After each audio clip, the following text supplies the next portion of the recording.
د جلال آباد د کلي سهار ډېر ښکلی و. د غرونو له څوکو نه له د لمر وړانګې ورو ورو راښکاره کېدې. د مرغیو اوازونه هر لور ته خپاره وو او د هټو له کورونو نه د لوګي نرۍ کرښې پورته کېدې. خلک به سهار وختي خپل کارونو ته وتل. څوک به کروندو ته روان وو، څوک به بازار ته او څوک به د خپلو څارویو پسې غرونو ته ختل.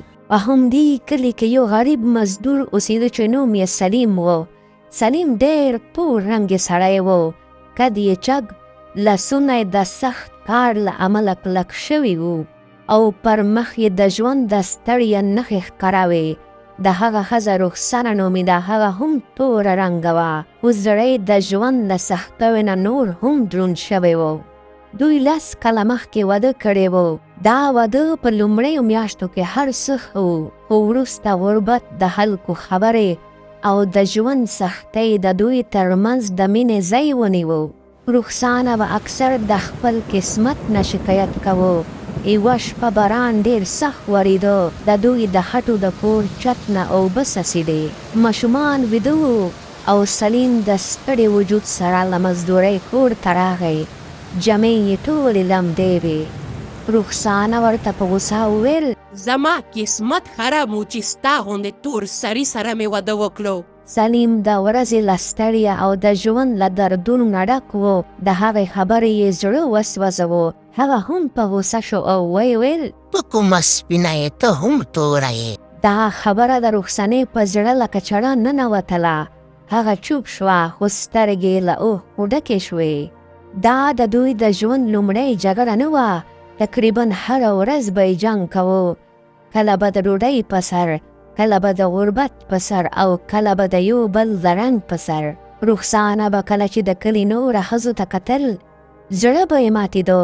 د خان ښځې به ښکلې جامې اغوستې، لاسونه به یې له سرو زرو ډک وو او مخونه به یې په ډول ډول کریمو سپین شوي وو. هغې به له ځان سره وویل: ولې زه داسې پیدا شوی یم؟ ولې زه توره یم؟ یوه ورځ په کلي کې د یو دولتمند سړي د زوی واده و. ټولې ښځې هلته راغلې وې. چا نوې جامې اغوستې وې، چا سینګار کړی و او چا خپل مخونه په پوډر سپین کړي وو. رخسانه هم د آینې مخې ته ډېره شېبه ودرېده. لږ پوډر یې پر مخ ووهل، خو رنګ یې بدل نه شو.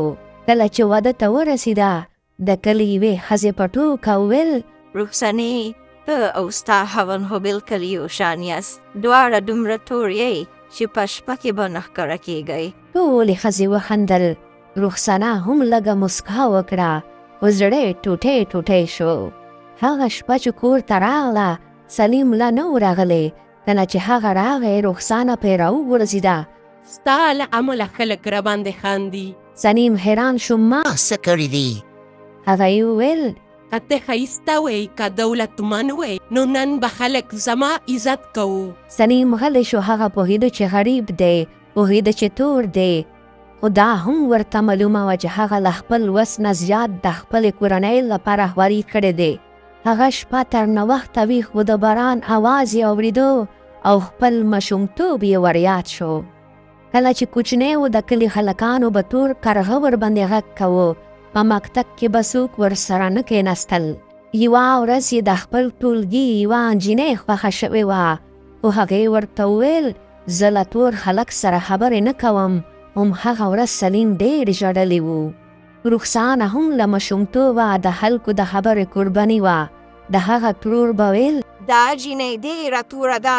الله دې خیر وکړي چې څوک یې واده کړي. دا خبرې د هغې په زړه کې د زهر غوندې پاتې شوې وې. ورځې تېرېدې او غربت نور هم زیاتېده. یوه ورځ سلیم سخت ناروغ شو. تبه یې شوه، خو بیا یې هم مزدورۍ ته ولاړو، ځکه په کور کې اوړه نه و.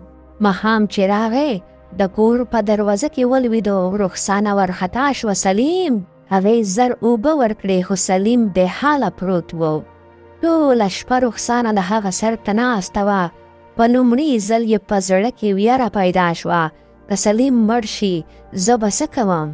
سبا ډاکټر راغی. هغه وویل: ډېر کمزوری شوی دی، که آرام ونه کړي، ژوند به یې ډېر په خطره کې شي. رخسانې لاسونه ولړزېدل. هغې په لومړی ځل احساس کړو چې همدا سړی و چې د دوی لپاره یې ټوله ورځ خټې او ډبرې پورته کولې، همدا سړی و چې کله به پخپله وږی و خو ماشومانو ته به یې ډوډۍ راوړه. سلیم څو ورځې پر کټ پروت و، په کور کې لوږه پیدا شوه. ماشومان وژړل. رخسانه مجبوره شوه چې د خلکو په کورونو کې کار وکړي. یوې دولتمنې ښځې ورته وویل سم کار به کوي که نه، غلا خو به نه کوي. رخساره ډېره وشرمېده خو غلې پاتې شوه. ماښام چې کور ته راغله، سلیم وده و. هغې د هغه لاسونو ته وکتل. هغه لاسونه زخمي وو، سخت وو، هم هغه لاسونه د دوی د ژوند وسیله وه. رخسانه ورو ورو وژړل. هغې په لومړی ځل د سلیم رنګ ونه لیدو، بلکې د هغه قرباني یې ولیده. څو ورځې وروسته سلیم لږ ښه شو. هغه چې راویښ شو، رخسانې ورته ډوډۍ کېښوده. سلیم حیران شو. نن ولې چدره نه کوې؟ رخسانه وژړل. زه ډېره بده ښځه یم سلیم. سلیم غلی و، خو هغې وویل ما تل ستا رنګ لیدلی، ستا غریبي مې لیدلی، او ستا مینه مې هېڅکله ونه لیده. د سلیم سترګې هم له اوښکو ډکې شوې. هغه ورو وویل رخسانې، د انسان رنګ تور او سپین نه وي، د انسان د اصل د زړه په رنګ وي. رخسانه په زوره وژړل. له هغې ورځې وروسته د دوی ژوند ورو ورو بدل شو. غربت لا هم و، خو زړونه یې نرم شوي وو. رخسانه به اوس د سلیم انتظار کوو. کله چې به له مزدورۍ راغی، اوبه به یې ورته ایښې وې، ډوډۍ به یې ورته ګرمه کړې وه. یوه شپه دواړه د کور مخې ته ناست وو. اسمان له ستورو ډک و. رخسانې ورو ورو وویل سلیم، زه سپینه وی، تا به ما سره زیاته مینه کوله. سلیم مسکی شو. ما هیڅکله ستا رنګ نه دی لیدلی. د رخسانې سترګې بیا له اوښکو ډکې شوې. سلیم وویل پوهیږې د دنیا تر ټولو بدرنګه انسان څوک وي؟ هغه سر وخوځو. هغه څوک چې زړه یې تور وي. رخسانه چوپ شوه. هغې ته خپلې ټولې خبرې ور یادې شوې. وخت تېرېده. یوه ورځ یې لور له مکتبه په ژړا ژړا راغله. مورې ماشومان راته وایي چې ته تور یې. رخسانه لکه د برق ونیوله. هغې خپل تېر ژوند ور یاد کړلو. غېږ کې یې ونیوله او ویې ویل لورې، هېڅکله له خپل رنګ نه مه شرمېږه. الله ته ډېره ښکلې پیدا کړې. سلیم د دروازې تر شا ولاړو. د هغوی خبرې یې اورېدې. د هغه سترګې له اوښکو ډکې شوې. هغه شپه رخسانه ډېر فکر وکړو. بیا یې ټول هغه کریمونه او پوډرونه راواخیستل چې د سپینېدو لپاره یې کارول، او بهر یې وغورځول. هغې آینې ته وکتل. په لومړي ځل یې خپل ځان بدرنګه ونه ګڼو. هغه ورو وویل زه لکه څنګه چې یم همداسې ښه یم. خو ژوند لا هم د دوی لپاره امتحان و. یوه سړه شپه سلیم له مزدورۍ راستنېده. سړک لوند و. ناڅاپه یو تیز موټر ورباندې وختو. خلک راټول شول. یو چا رخسانې ته خبر ورکړو. هغې په منډه هسپتال ته ځان ورسوو. سلیم زخمی پروت و. ډاکټر وویل دعا وکړئ.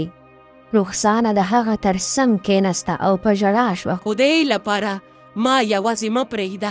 سلیم ورو سترګو خلاصې کړې. رخسانې، هو سلیم. نور هیڅکله له خپل رنګ نه نفرت مه کوه. رخسانې په زوره وژړل.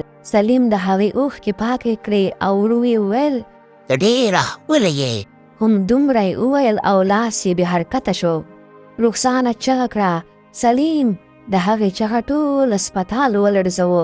هغه سړی چې هغې به کله تور بله، نن یې ټوله دنیا وه، خو اوس ډېر نوښته شوی و. د سلیم له مرګ وروسته رخسانه بدله شوه. هغه به د کلي نجونو ته ویل هېڅکله د انسان هغه رنګ له عمله مه سپکوئ. تر ټولو ښایسته انسان هغه وي چې زړه یې پاک وي. هره شپه به د سلیم تصویر مخې ته ناسته وه او ژړل به یې. ما وبخه سلیم، ما ستا مینه ډېره نوښته وپېژندله. یوه ورځ یې لور وپوښتل مورې زما پلار روغتیا هم ښایسته و. رخسانه مسکی شوه. خو سترګو کې اوښکې راغلې. هغې وویل ستا پلار د دنیا تر ټولو ښایسته انسان و، ځکه چې د هغه زړه سپین و.